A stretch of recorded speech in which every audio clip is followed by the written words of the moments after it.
Molt bé, bona tarda. Efectivament, jo recordo la reunió aquella que vam tenir, crec que estàvem molt coincidits amb els dos, Ramon, no? Sí. I no sé qui hi havia més, hi havia alguna altra persona? El Vicent. I bueno, sí, efectivament no té res a veure. Jo penso que hem de comentar avui amb el que vam comentar llavors, que consta, jo no sé què vaig dir, però segurament vaig ser molt crític, perquè jo era crític amb la LOE, la veritat. Però clar, una cosa és ser crític i una altra cosa és dir que per ser crític has de tenir un interlocutor, i allò era una interlocució. Però francament, en el cas del document de l'avantprojecte que tenim davant és complicat perquè per mi ha resultat complicat, perquè no està molt clar tampoc, és a dir, està molt clara la intenció, hi ha clares algunes coses, però com a projecte articulat i de conjunt té moltes contradiccions, està mal redactat, mal estructurat, mal organitzat, mai acabes de saber si és que no ho entens tu o és que no està ben explicat i ben escrit, i a mi m'ha costat en aquest sentit. Dit això, jo volia començar posant una mica en perspectiva aquest avantprojecte amb els projectes anteriors, perquè crec que és una reflexió que ens hem de fer, val la pena fer-la. He estat mirant, recordant, i en els últims, des del 1970, hi ha hagut amb aquesta 7 lleis de canvi d'estructura i d'ordenació del conjunt del sistema educatiu no universitari. Bé, això ja ho sabem, diguem-ne, però això vol dir que sortim a 6-7 anys per llei, cada una d'elles, a més, derogant l'anterior. Que derogant l'anterior, això vol dir, més enllà del número de lleis i de tot el que tantes vegades hem dit, això vol dir que sistemàticament deroguem lleis, o es deroguen lleis, qui ho faci, sense que l'anterior, la derogada, s'hagi pogut posar en pràctica. És a dir, crec que aquest fet és un fet absolutament important. Potser, diguem, en el cas de la LOE, del 2006 al 2012 que estem, la vegada que més ha durat una llei és la del 70, perquè la LOE es va aprovar en el 90 i va començar a implantar-se el 92 i va acabar, diguem-ne, d'implantar-se amb el 2002, és a dir, quan va aparèixer la LOCE i quan es va promulgar la LOCE. És a dir, que portem, és a dir, clarament els canvis legislatius que hi ha hagut, ja que no és una excepció, no són canvis que es pugui dir que es deuen a una avaluació del sistema i a un anàlisi objectiu de les coses que no funcionen per millorar-lo. I crec que aquest fet és un fet, no tant el número de lleis com aquest, de que clarament com es pot derogar una llei i dir que no funciona i dir que hi ha problemes de fracàs, d'abandonament, de baix rendiment i de comparació internacional quan la llei que s'intenta modificar i canviar no s'ha posat en marxa i en funcionament. I això ens ha passat sistemàticament amb totes, menys amb la de 1970, perquè la LODE del 1985 i la LOCSE del 1990, efectivament, són 15 i 20 anys posteriors a que es promulgués la Llei General d'Educació. Estem en una dinàmica absolutament infernal, sobretot tenint en compte que amb la LOCSE se va establir l'avaluació general del sistema educatiu com un dels indicadors màxims de qualitat i de millora de la qualitat de l'educació i que es va crear l'Institut d'Avaluació i que periòdicament s'han fet avaluacions i periòdicament, quan un mira els preàmbuls de les lleis que després han vingut succeint-se i veure com en base als resultats dels estudis fets per aquest Institut d'Avaluació es proposen els canvis, un es troba que no hi ha al·lusió a això. És a dir, que sí que es fan avaluacions, però en cap moment es justifiquen els canvis que es proposen de les lleis anteriors en base a aquests resultats. És a dir, és una cosa absolutament perversa. Perversa perquè tots estem d'acord, crec jo, tots estarem d'acord en la bondat de comptar amb avaluacions generals del sistema i treure d'ahir informació per poder fer propostes de canvi i de millora. Està a l'institut, es fan les avaluacions, però això no es té absolutament en compte. El que està en compte és més aviat en les 2 o 3 últimes i també en aquesta, curiosament no fa referència a res dels estudis fets per l'Institut d'Avaluació i en canvi fa referència a PISA, a la comparació internacional, als informes de l'OCDE, als baixos nivells de rendiment. És a dir, crec que això el que posa de relleu d'entrada ja és que els canvis legislatius no són canvis tècnics, no són canvis preocupats per la millora de la qualitat en el sentit de recollir informació que es permeti saber què és allò que no funciona que són moltes coses les que no funcionen i modificar-les, sinó que clarament són lleis ideològiques. Bàsicament són lleis ideològiques.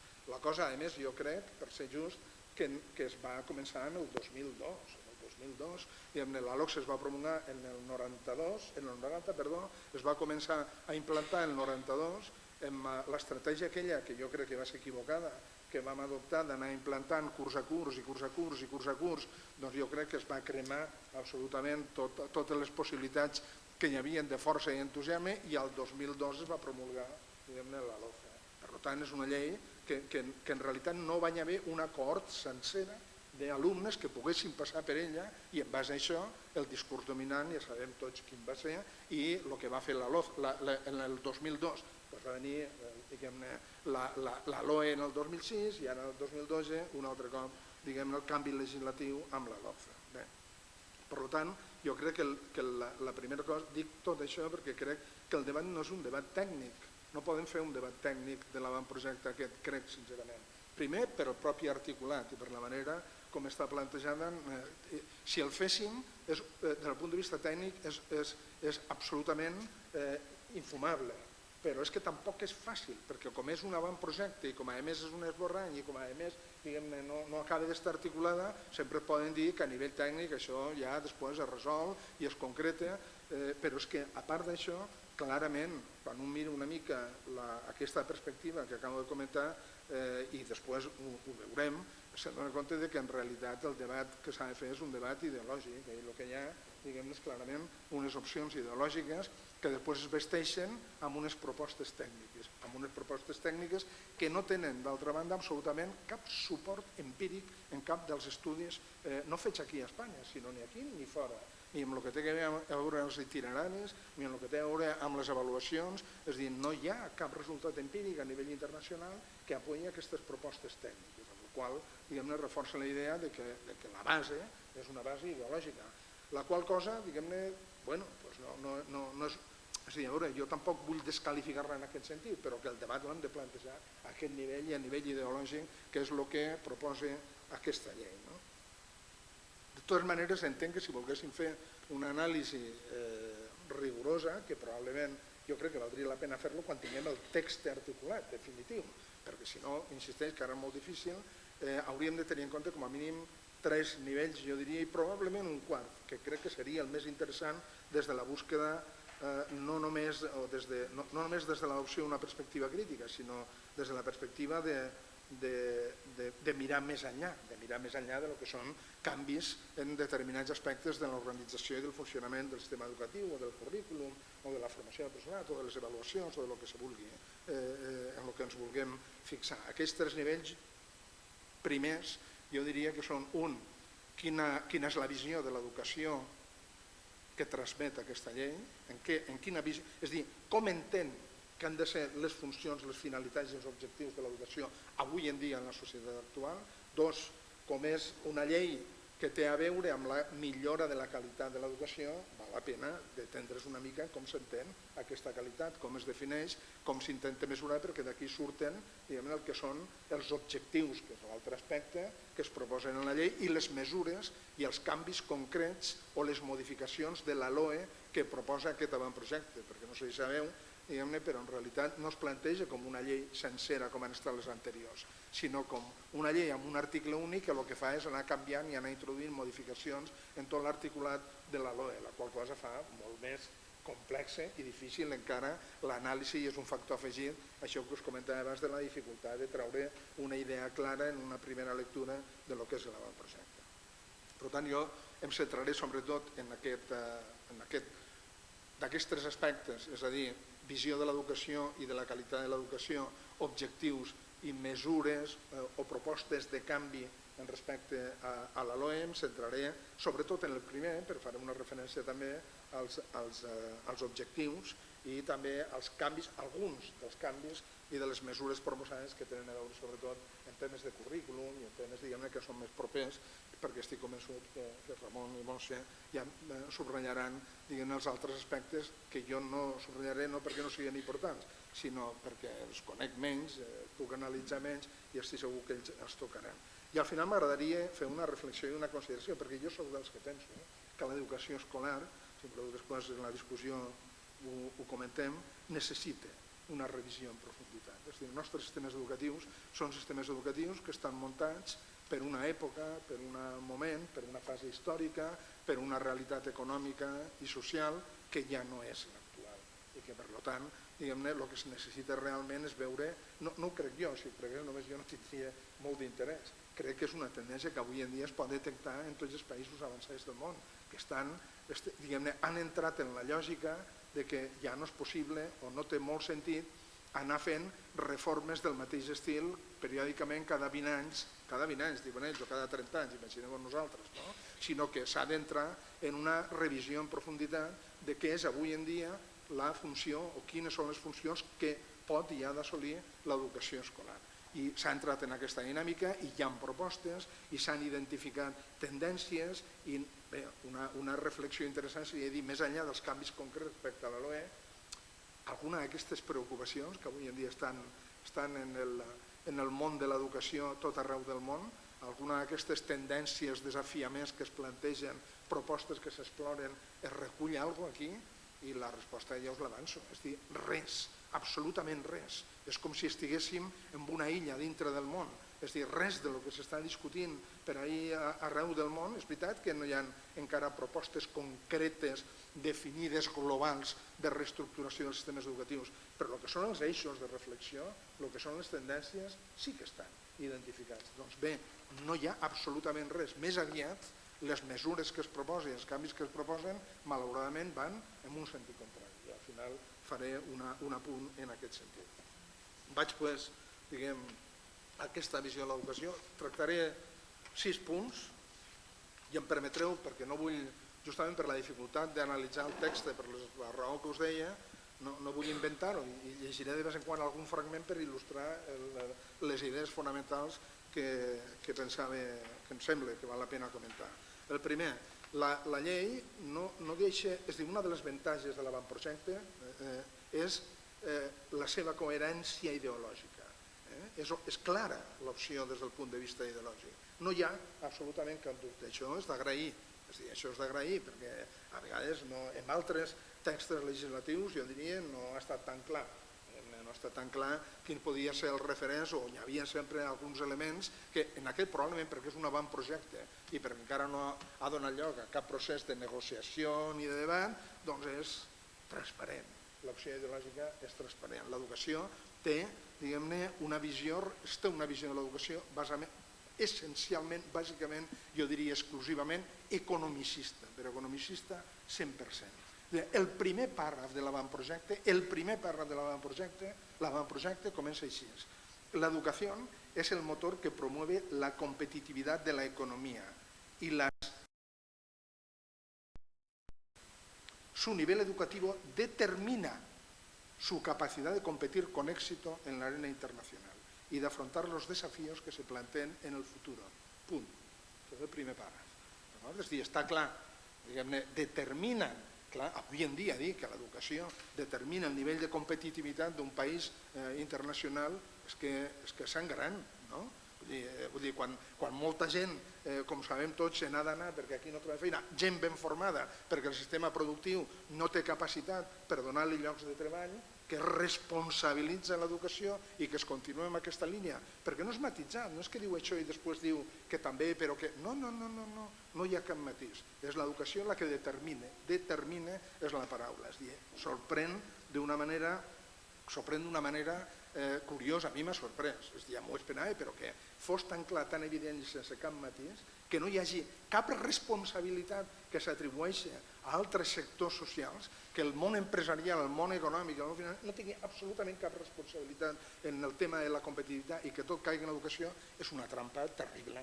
És una trampa, diguem-ne, i és un argument terrorífic de lo que es pot esperar en quant a desplegament de la llei i polítiques educatives inspirades en aquesta futura llei, si realment això és el que fonamenta i el que orienta i dirigeix, diguem, les propostes. Segon aspecte, qualitat educativa. Com es defineix la qualitat educativa? També, una altra vegada, la claritat és total. És a dir, l'objectiu principal de la llei diu és millorar la qualitat educativa, lògic, és el títol també que es dona l'avantprojecte. partint de, citen literalment un altre cop, la premissa de que la calidad educativa debe medirse en función del output, entre paréntesis, resultados de los estudiantes. Ni siquiera digo resultados del aprendizaje de los estudiantes, no, resultados de los estudiantes. Y no del input, por si había alguna duda, entre paréntesis, niveles de inversión, número de profesores, número de centros, etc. Però literal, O sigui, és extraordinari. Vull dir, ja sabem que la tendència neoliberal, no només del centre-dreta, sinó de vegades del centre-esquerra, és a ficar l'èmfasis en l'output, en els resultats, ja ho sabem. Ara, que es deslligue completament de lo que són els inputs, clar, és molt sorprenent. Que no estiguen en compte absolutament cap variable de procés és absolutament sorprenent.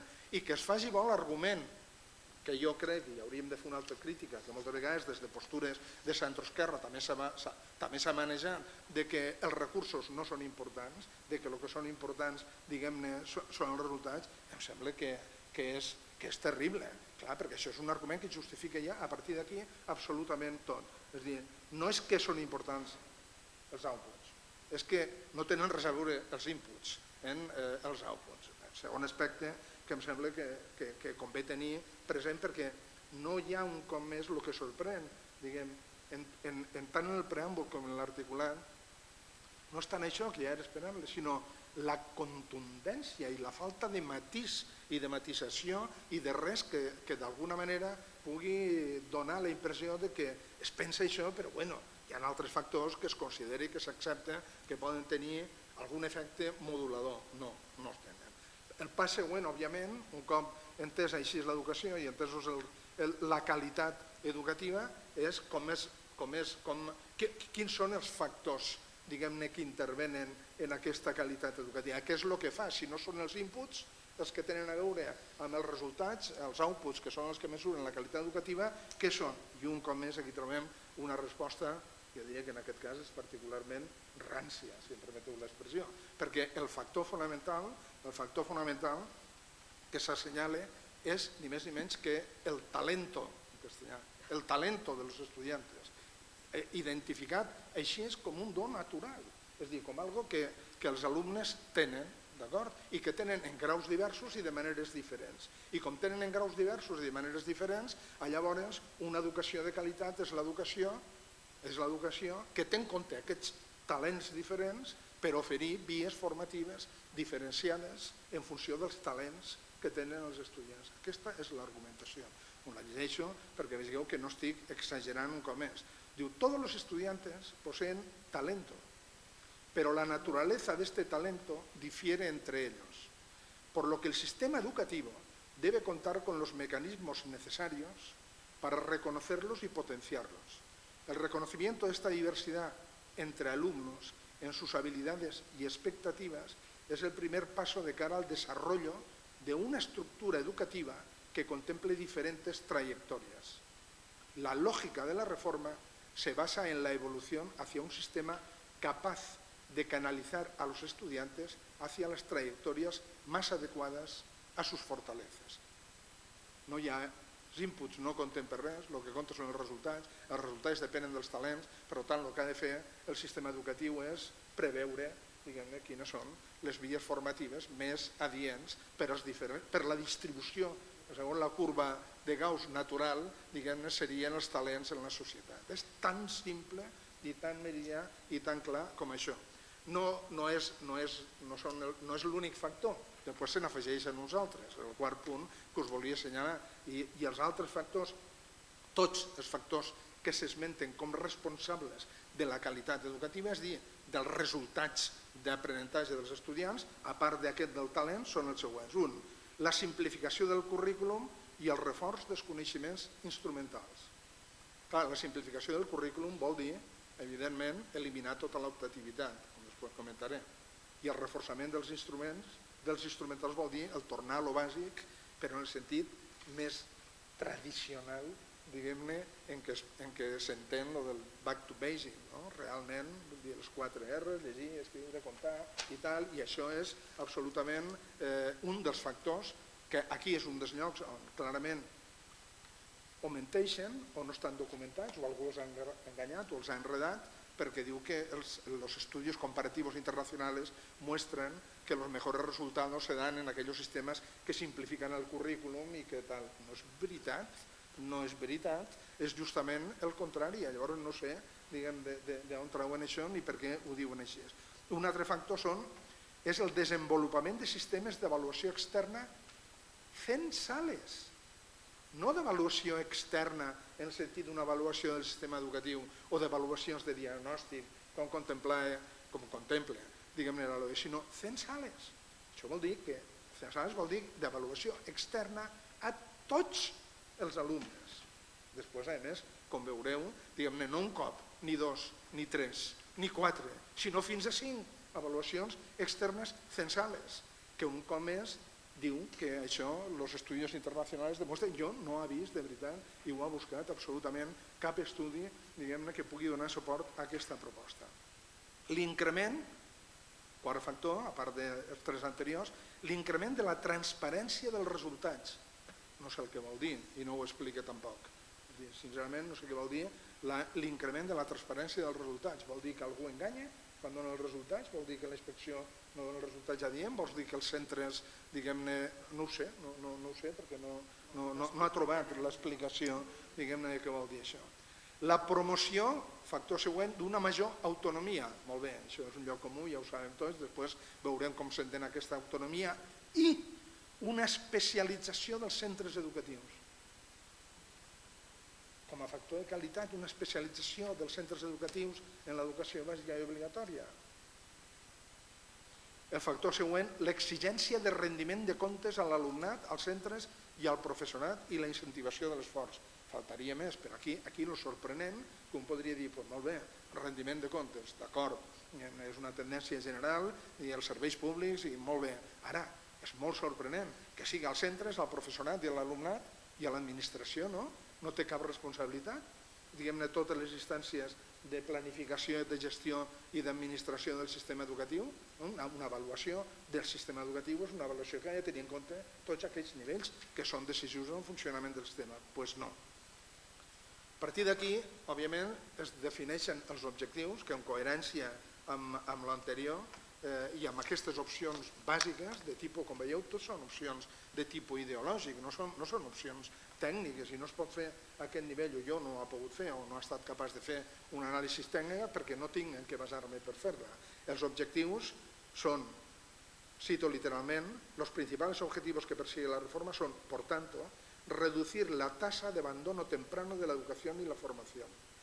Molt bé, doncs estaríem d'acord d'això, però el curiós, diguem-ne, és com es proposa això i a més que quan un fa un anàlisi i mira els estudis comparatius internacionals que van en el sentit contrari el que funciona del que es diu aquí, més aviat un té la impressió de que estem davant d'una reforma que si arriba a aplicar-se i ja s'arriba a fer amb ella el que no s'ha fet amb les lleis anteriors, el que acabarà generant és més abandó i més fracàs escolar si els estudis internacionals diuen la veritat, i és de suposar que diuen la veritat i no, perquè aquells en els que ells se basen no sabem quins són. Però, juntament a això, mejorar los resultados, tu us espereu que digui, de los estudiantes, no, mejorar los resultados internacionales. És una obsessió. O sigui, objetivos de la llei és, un, reducir la tasa de abandono temprano de la educación y la formación, dos, mejorar los resultados internacionales, és a dir, millorar els resultats a PISA, a TIMSS i a aquests estudis. Tres, què diríeu? Millorar l'equitat, compensar les desigualtats, no. Mejorar la tasa comparativa de alumnos excelentes. Mejorar la tasa comparativa d'alumnos excelentes. Un cop més, diguem-ne, suposo que referit a la comparació internacional, perquè sempre els resultats mostren el mateix, que el nostre sistema és molt eficient en equitat, cosa que no interessa a molta gent, a la majoria, jo diria, dels mitjans i tal, i en canvi el percentatge d'alumnes que tenim en l'interval superior dit d'excel·lència doncs és més reduït que en altres països. Doncs suposo que fa això mejorar la tasa comparativa, no ho diu, però serà internacional, de alumnos excelentes y la de titulados en educación secundaria obligatoria y, com no, mejorar la empleabilidad de los estudiantes. O sigui, amb la llei mejoraremos la empleabilidad de los estudiantes no des del sistema productiu, sinó des de la llei. I si no ho aconseguim, la culpa de qui serà? No serà del sistema productiu, serà del sistema educatiu, diguem-ne, perquè ho fem molt malament i perquè no som capaços de fer allò que ens havíem proposat. Bé, com veieu, diguem-ne, en realitat la coherència és total i absoluta, no podem dir que cauen en contradiccions. I hi ha un últim aspecte, i aquest és l'últim aspecte que volia dir d'aquest primer apartat relatiu a les opcions bàsiques de l'avantprojecte, que té a veure amb una cosa que a mi em sembla que és molt greu, que és més aviat ja una qüestió no només professional, política i ideològica, sinó que crec que és a més una qüestió epistemològica de fons que ens hauríem de prendre en sèrio. I quan dic ens, i parlo en plural i en primera persona plural, vull dir totes les forces progressistes, i hauríem de començar a ser bel·ligerants, que és el menyspreny absolut que traspua tot el text, tant el preàmbul com l'articulat, respecte al coneixement expert en educació. És a dir, no es té absolutament cap respecte, diguem-ne, per el coneixement expert en educació, per el coneixement que deriva de la recerca educativa, per el coneixement professional dels docents. És com si la docència, és com si l'exercici de l'ensenyament fos algo, i ho diuen, ara us ho llegiré, de sentit comú, que l'únic que fa falta és fer bo aquell argument que va dir l'Esperanza Aguirre, aquell Lleó Fauste, que la van nomenar ministra d'Educació, va dir que ella ho faria molt bé, no sé si ho recordeu, que ella ho faria molt bé com a ministra perquè no en sabia res d'educació, però tenia molt sentit comú. Bueno, però això s'ha convertit, diguem-ne, en algo tan acceptat que és que hasta ja ho posen en el preàmbul. És a dir, literalment diu, una reforma del sistema educatiu, volen fer una reforma del sistema educatiu, fixemos el joc que donen les paraules, que huya de los debates ideológicos que han dificultado el avance en los últimos años. En això estem d'acord, però clar, vull dir que aquesta sí que... Es necesario una reforma sensata, práctica, que permita desarrollar al máximo el potencial de cada alumno. I evidentment la sensata, la pràctica, diguem-ne, és aquesta que provar. I afegeix, per si hi havia algun dubte, una mica en un altre lloc, esta reforma del sistema educativo pretende ser gradualista y prudente, sensata, práctica, basada en el sentido común, tal qual, literal, no en el coneixement, no en els estudis, no en l'experiència, no en la pràctica professional, no en la consulta, sino en el sentido común. Sostenible en el tiempo, pues su éxito se medirá en función de la mejora objetiva de los resultados de los alumnos. Esta ley orgánica es el resultado, lo del Pinocho, es el resultado de un diálogo abierto y sincero con toda la comunidad educativa. Ho diuen així, tal qual, no? Bé, doncs aquesta és, diguem-ne, aquesta és la base, no? Això, evidentment, després jo crec que és transparent i segueix sent coherent amb una sèrie de mesures dels quals jo només en vull comentar tres que tenen a veure, diguem-ne, en l'àmbit que conec una mica més, que és el tema del currículum. És a dir, primera, els itineraris. És a dir, l'avantprojecte, la proposta que fa és, coherentment amb el que acabo d'explicar, introduir vies formatives diferenciades, és a dir, oferir trajectòries que responguen a aquests talentos que es distribueixen, diguem, de manera natural entre els estudiants, perquè això és la forma de que, segons l'argumentació, arriben a treure el màxim profit de l'educació escolar.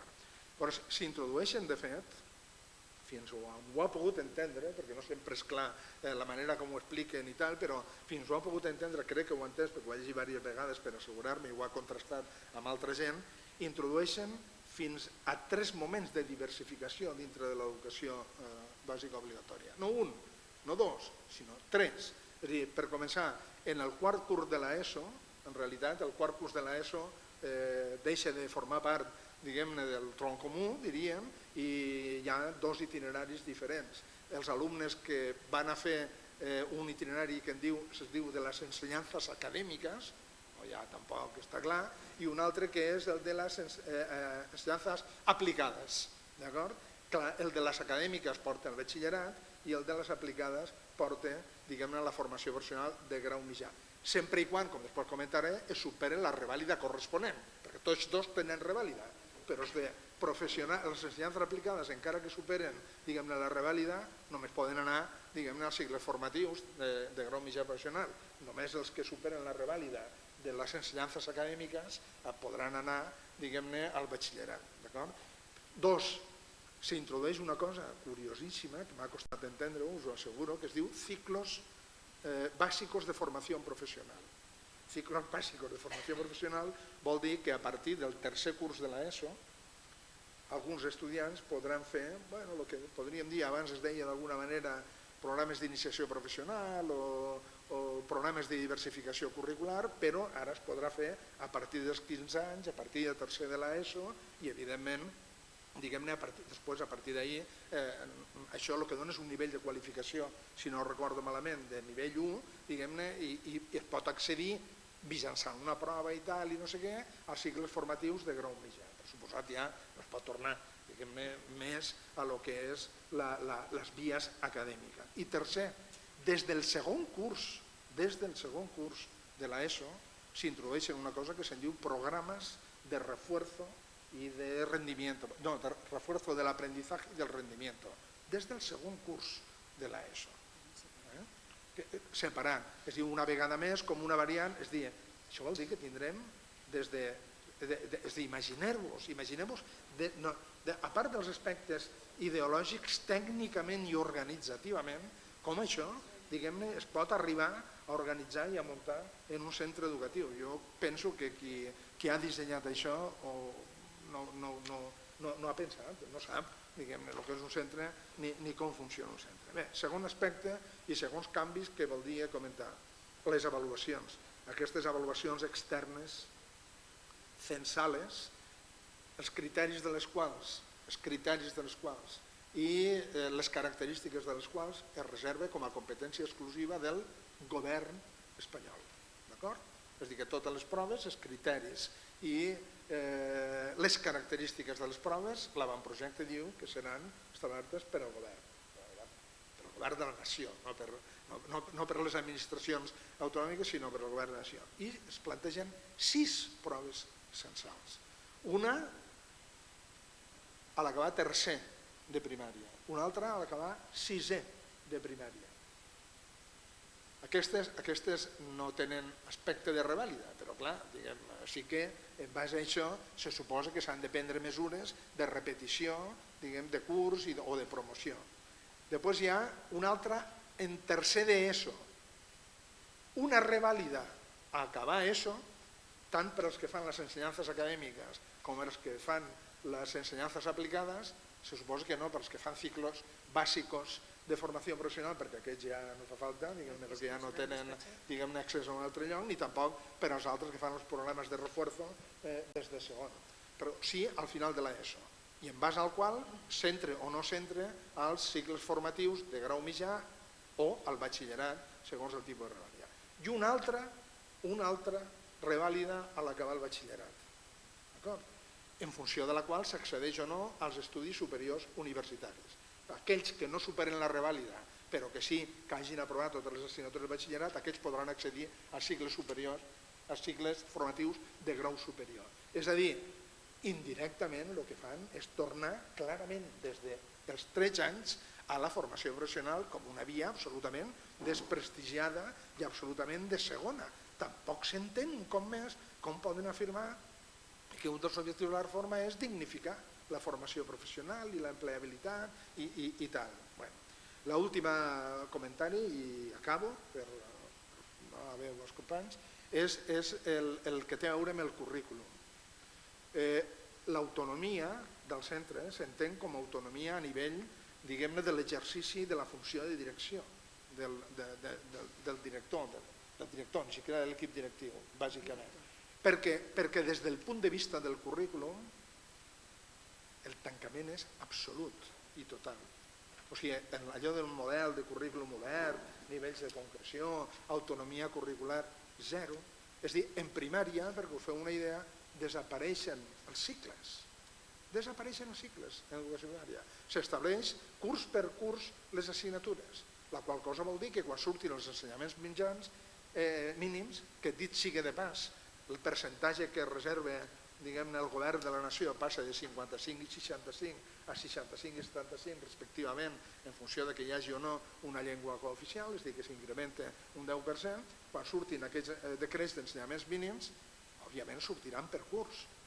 sortiran per curs, amb la qual cosa vol dir que la possibilitat d'adaptar el currículum i d'exercir una autonomia curricular des dels centres és nul·la teòricament. Després ja sabem tots que els centres afortunadament fan el que consideren que han de fer i cada professor adapta el que... Però bueno, això que com sempre hem dit és algo positiu, es converteix, si es fa, perquè es farà, es convertirà en saltar-se la llei, per dir-ho clarament. Per tant, des del punt de vista curricular, absolutament el tancament és absolut, s'ha acabat. Jo crec, sincerament, que en les successives lleis des de la LOCSE el currículum s'ha anat tancant i que tots hem col·laborat una mica a que s'anés tancant.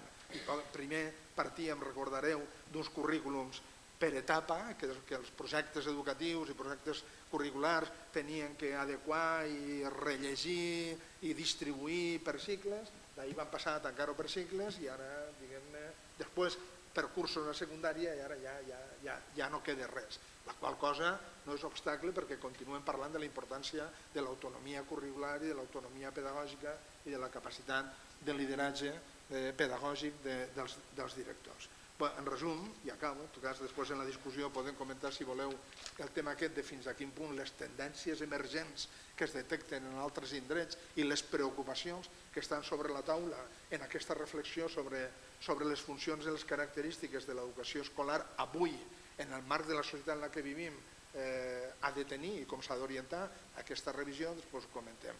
Només dir-vos que realment si aquest avantprojecte surt endavant i es converteix en llei i no canvia radicalment, el canvi que suposa no és d'una llei, és d'un model de sistema educatiu total i radical. No té res a veure el sistema educatiu amb tots els problemes, amb tots els dubtes, amb tot el que tenim avui en dia, amb el que pot acabar sortint d'aquí. És un sistema educatiu el que es dibuixa aquí que és un canvi radical en relació al que tenim. No hi ha cap esforç de negociar, de consensuar, de pactar o de conservar o de construir sobre l'anterior. Ja és una proposta absoluta d'anar a un altre sistema educatiu. I dit això jo ho deixo aquí, en tot cas ja...